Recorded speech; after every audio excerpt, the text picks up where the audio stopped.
Mother takes umbrage at this. Like, it's not that important. He peels out his machete and lops off her head and picks it up. You know, they're all celebrating Joker, and Animal's like, here's the head. That's not a big deal. That's hard. Okay there, Mr. Baldwin. Let us take a look at what you just said. What is up, guys? John Claymore here, Gearishy33, the crusty old vet, and we are back for part 3 of my series on the film Full Metal Jacket. In this video here, we're going to be exploring the theory that Animal Mother is really just an updated version of Gunner Pyle. Now, guys, before we fully dive into this right here, parts 1 and 2 will be in the description box of this video here, as well as the original video that I made on the message of the film, which is on my main channel, the John Claymore channel. Those videos there talk about the message of the film, the boot camp section in more detail, and also the Vietnam section in much more detail. They will be linked in the description box as mentioned just earlier, and of course you can also access them at the end of this video here by way of the end cards that are posted at the end of the video. This video right here is going to be taking a think about this video as a character analysis on the character of Animal Mother, and of course how it is that there is a theory out there that Animal Mother for the most part is just a character that was swapped out after Leonard unalived himself. Now we are going to be taking a look at Leonard one more time over the course of this video, but for the most part it is going to be a character analysis on the character of Animal Mother, and why it is that many people feel that if untouched and if he had not unalived himself, Leonard would have eventually became him. Now with that right there out of the way, let us go ahead and get into this. Now before we fully dig in, please hit the like button, please subscribe, please share the video, please sign up in the comment section. I would love to hear what you guys have got to say, and let's go ahead and dive in. So where do we start? Well, let's talk one more time about Leonard, aka Gunner Pyle. If you've seen the film, you know Leonard Lawrence, also known as Gunner Pyle, he is the weak recruit in the platoon that, of course, Joker and Cowboy are part of. He endures the most brutal of Gunnery Sergeant Hartman's punishment. Well, treatment. I think treatment's a little bit best because, quite frankly, it always feels like punishment to a certain degree, but let's just go ahead and be real. If you ever served, if you ever were in the Marine Corps, Army, any branch at all, chances are you know that, for the most part, recruit training is just a great big giant game. He struggles. Eventually, he is paired up with Joker to get him back on track. He begins to improve, but then, of course, I got to bring it up once again, the infamous jelly donut scene. Jesus H. Christ. Private Pyle, why is your footlocker unlocked? Sir, I don't know, sir. Private Pyle, if there is one thing in this world that I hate, it is an unlocked footlocker. You know that, don't you? Sir, yes, sir. If it wasn't for dickheads like you, there wouldn't be any thievery in this world, would there? Sir, no, sir. Get out! Now, before that jelly donut scene, let's go back and look at some of the things that Hartman has said and put Pyle through. Yes, there will be a video in frame to help avoid copyright, but here you go. I'm gonna give you 3 seconds. Exactly 3 fucking seconds to wipe that stupid looking grin off your face, or I will gouge out your eyeballs and skull fuck you. 1, 2, 3. Numbnuts. Don't pull my fucking hand over there. I said choke yourself. Now lean forward and choke yourself. Hey, get your fat ass over there, Private Pyle. Oh, that's right, Private Pyle. Don't make any fucking effort to get up to the top of the fucking obstacle. It's gone. Get your fat ass up there, Pyle. What the hell is the matter with you anyway? I'll bet you if there was some pussy up there on top of that obstacle, you could get up. Clay, move it up. Were you born a fat, slimy scumbag, puke piece of shit, Private Pyle? Or did you have to work on it? Move it up. Quickly. Hustle up. The fucking war will be over. What side was that, Private Pyle? Sir, left side, sir. Are you sure, Private Pyle? Sir, yes, sir. What side was that, Private Pyle? Sir, right side. Are you quitting on me? Well, are you? Then quit, you slimy fucking walrus-looking piece of shit! Get the fuck off of my obstacle! Get the fuck down off of my obstacle! Now! Move it! Okay, so he endured all of that, improved, and then he decided to sneak a jelly donut into his footlocker. Okay, so once again, the platoon ultimately pays for what Pyle is doing, and of course, as you guys know, Eventually, they throw him a blanket party. Now, I've talked about this blanket party in 2 separate videos, and the cry at the end of it is almost childlike. Basically, the point is that Leonard Lawrence Pyle, you could argue that maybe he's like an 18, 19-year-old man. He seems mentally more like maybe he's 9 or 10, maybe 12 at best, but he's definitely slow. He does improve, and eventually he is born again hard. Now, in the book, he eventually becomes the guide of the platoon, but still, though, at the same time, though, he's born again hard. But ultimately, he ends up, well, losing his mind. Trance-like, he ends up unaliving himself and killing Gunnery Sergeant Hartman in the process, or actually killing him before he decides to unalive himself. The theory is that Leonard was swapped for Animal Mother in the Vietnam section of the film. Now, we'll get to Animal Mother here in a second, but there's something that I do want to talk about really quick, just to kind of give a bit of a, how do I say this? It's kind of like, I don't know if it's a good, definitely quite impressed by this. So, Vincent D'Onofrio, who played Pyle, on the DVD commentary, he actually talked about exactly how much weight that he gained for the role of Leonard Lawrence. Let me play some of it for you. And also was willing to put on the weight. He asked me early on, would I be all right with gaining this weight? And, you know, I said yes, and then I went over there and I gained about 30 pounds, and I remember him seeing it and saying that I only looked like I could kick everybody's ass, so he thought some more weight would be needed, and I think it went up to 80 pounds. I think I went from 2 to 280. You cannot do one single pull-up! You are a worthless piece of shit, Pyle! Now the problem is, when you bulk up for a Stanley Kubrick movie, you have to stay bulked up for 80 pounds. 80 pounds. Now guys, right here in the B-roll footage, you are seeing footage from the movie Adventures in Babysitting. Vincent D'Onofrio is in that film for just a little over a minute, 2 minutes, but this right here is him. Alright? This film was released in 1987, shortly after Full Metal Jacket was released. Now, I'm not saying that Vincent D'Onofrio put on 80 pounds and then lost 80 pounds and then immediately went on set of this film here. It's possible that it could have been filmed before Full Metal Jacket and then released in 1987, a year after it was filmed. But the point is this right here. For him to lose all that weight after putting on all that weight is absolutely impressive. I just figured I would say that and point that out before we go any further. Now, let's move on. You seen much combat? Okay, so now let us go ahead and move on to Animal Mother. Now, when we meet Animal Mother, the song Wooly Bully is playing in the background. You guys could probably hear some of it right now. I don't want to play too much of it because of copyright and, of course, going through that stuff, which, of course, I've kind of sort of used to at this point in time and used to actually beating copyright, but still, though, at the same time, though, certain things you just don't want to let it play for too long.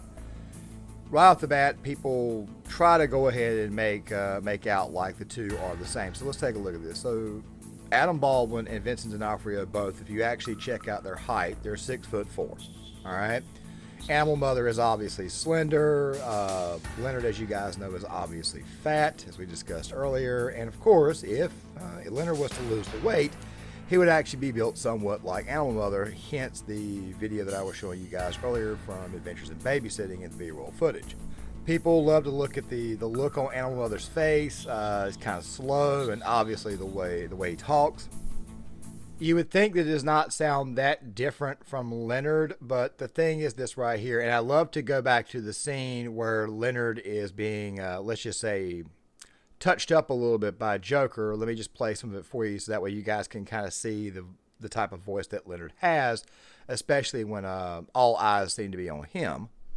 Everybody hates me now. Even you. Nobody hates you, Leonard. You just keep making mistakes. It's almost like Leonard knows. It's almost like it's almost like he's looking for reassurance here is what he's looking for. But he knows, in the back of his mind, he knows that everybody in the platoon is tired of all the screw-ups. And something that I just now thought about before I get back to Animal Mother, is it possible that maybe Leonard, during that sequence with the blanket party, when he just screamed out, he cried out, is it possible that maybe Leonard might have had a bit of a grudge against the rest of the platoon? Because he does seem to zone out not only from Joker, but the guys as a whole. Almost as if to say he felt like maybe he might have been betrayed. especially by Joker. I just figured I would throw that out there before we go any further. And Animal Mother, on the other hand, feels to me almost like he's very, very much aware of what he says. He's very, very much aware of what he does, and therefore he doesn't really and truly seem to care what anybody thinks. Which brings me right back to Animal Mother. So, one of the things that has been discussed about this particular film is the link between sex and violence. Now, here's the thing. At the very beginning of the film, you obviously see the guys get their head shaved. Leonard's obviously got black hair, Animal Mother brown hair. This is where it is to me that the similarities start to actually start to split apart just a little bit. So, Leonard, as we've already established, was obviously very, very childlike. Animal Mother, on the other hand, I think had a different route to becoming the way that he became. Bear with me for a second. That link between sex and violence. Okay, so let's talk about that very, very quickly, and this way will kind of help establish what I mean by Animal Mother before he joined. So, here we go. The thing is this right here. The link between sex and violence that's oftentimes talked about is Kubrick stripping these men down to basically their bare necessities. At the very, very beginning of the Vietnam section, people love to point to the prostitute scene. I've already argued that I think what the hell was really going on, especially in my part 2, or the second part of this series, that it really kind of is there to kind of explain to the guys that, yeah, paranoia is real, because even the prostitute that you're about to hook up with probably wants to kill you or give you VD, which, by the way, would make you less effective in combat. Video linked in the description box, and it's about halfway through that particular video, but the point is this right here. Many people go to that sequence to say that, well, Kubrick is trying to establish the link between sex and violence, and the thing is this right here. If you strip Leonard all the way down, what you get is a child. You get a kid. This right here is sort of evident when the last thing that Leonard does, or the thing that he does right after the blanket party, is he cries out almost like a child. It's almost like an innocent 10 or 11-year-old boy screaming out in pain. You could even argue even much, much younger. Let me just play it for you. Ow! Ow! Where Animal Mother, on the other hand, has kind of already been stripped down to basic, bare animal instincts. Now, if that right there is to suggest that he's soulless or he doesn't have a brain, I would argue that that right there is not the case. Let's talk about Animal Mother a little bit further in detail, and the name Animal Mother itself. So what does that suggest? It suggests that he is an animal. It suggests that obviously he is like a mother. He is very, very protective of the cubs that he has. That right there, of course, being his fellow comrades. If you want to call them cubs, you go right ahead, but the point is this right here. He's obviously very, very much on the side of protecting the young, or those who are close to him. Getting revenge for one, as we'll talk about here momentarily. You go back to the scene with Wooly Bully playing in the background, and you hear Dorian Harewood, you hear 8-Ball said, Animal Mother's actually a great human being, you just have to throw grenades at him. And of course, you fast forward much, much faster into the actual story itself. This, by the way, is without mentioning all the other little cues and signs, like, for example, Animal Mother's helmet saying, I have become death, which could very, very well be a nod back to Leonard. But the point is this right here. Even when Cowboy, a Marine that he doesn't really and truly seem to care for that much, is killed, he still wants revenge. I mean, don't read too much into this scene that I love to play every time we talk about Animal Mother. There's only one fucking sniper out there! Back off, Mother. I'm calling the plays. I say we're pulling out. Fuck you, Cowboy! Fuck all you assholes! Yeah, but the point is this right here. He obviously cares about his fellow Marines. So when he gets to the end, and we'll talk about the end here in a second, it shouldn't surprise you that he wants to let the little sniper suffer. As a matter of fact, the ending of the film was supposed to be a little bit more grim. You guys remember the very, very beginning of this video? Well, let me go ahead and kind of replay that for you guys in full. In the script, and I believe it's still in my copy of the script, Animal Mother cuts the head off the sniper and throws it out of the building. Animal Mother had been carrying a machete on his back the whole show in order to do this one little thing. And so after Joker administers coup de grace, he wastes her and like it's some big, important thing that we've wasted this little gook sniper. And Animal Mother takes umbrage at this. Like, It's not that important. He peels out his machete and lops off her head and picks it up. You know, they're all celebrating Joker, and Animal's like, here's the head. That's not a big deal. That's hard. That didn't make it into the film for reasons that Stanley never told me. It was too horrific, and unnecessarily so. Yeah, it seems to me the much more animalistic side of man. Animal Mother is in fact very much a good human being, at least under battle, under combat conditions. He cares about the men that he serves with, so no, he's not really and truly an actual bully. If anything, he might just be a bit of a hard ass, but at the end of the day, though, like I just said, he cares about the men that are under him and those who serve with him. But that kind of brings it right back to Leonard and the comparison that I'm about to do right now in this video, which is, who were these men before they joined?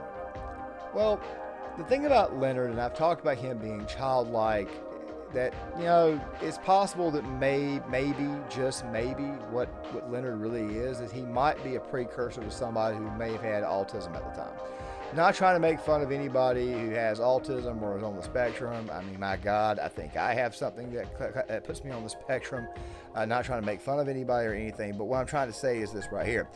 Obviously, an 18, 19-year-old kid with the mental faculties as low as someone like Leonard has, you probably would overlook those during the enlistment process, where someone like Animal Mother would be a little bit easier to get in, at least by today's standards.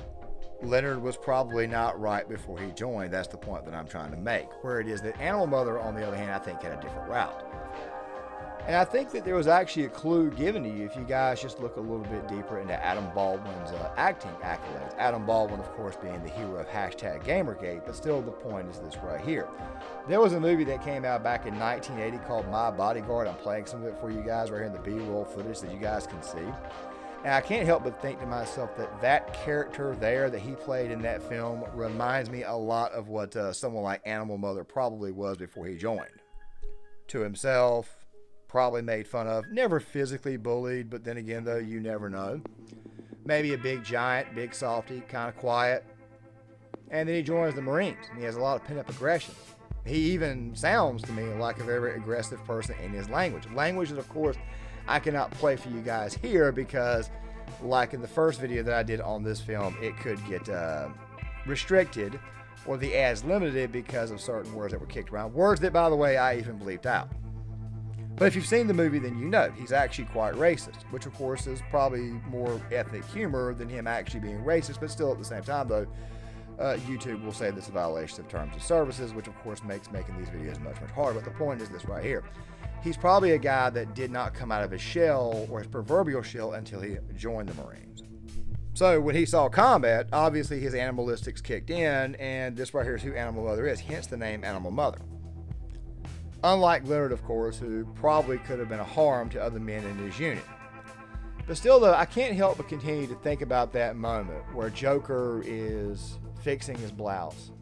I can't help but think to myself, after he went through that blanket party, if the next 4 or 5 weeks of boot camp, well, it would have been about 3 weeks total, wasn't just Pyle zoning in for one reason and one reason only, and that right there, of course, was to hurt his fellow platoon mates. Just figure I'd point that out. Where Animal Mother, on the other hand, is obviously the clear contrast. He's not hurting anybody he serves with. If anything, he's hurting the people that are trying to hurt his fellow comrades. So I do understand, and I do see where people get at with the whole Animal Mother connection to Pyle and how it is that Animal Mother is what Pyle would have eventually become, but I'm not entirely convinced. Still, though, at the same time, though, I would love to hear what you guys have got to say on that. Now, guys, before I close this video out, the next video that I do on this channel here and also on the main channel, it's going to be 2 separate videos on the same film. It's going to be on the film All Quiet on the Western Front. The Claymore channel, the Claymore version, is going to be more about the overall message of the film, and it's also going to be a bit of a comparison between the 3 versions, where the one that's going to be on this channel here is going to be more about why I feel that the version that I picked, that I've seen, is the best version of said films. Just figure I'd give you guys a bit of a caveat, and that video should be out in the next 2 weeks. If you guys can, please hit the like button, subscribe, share. If you like the video, please comment. I would love to hear what you guys have got to say. If you agree, you disagree, please comment. I would love to hear what you guys have got to say once again. And if you didn't like the video, still leave a comment. I'd still like to hear what you guys have got to say. You guys know me. I'm all about feedback. And I'll see you guys later.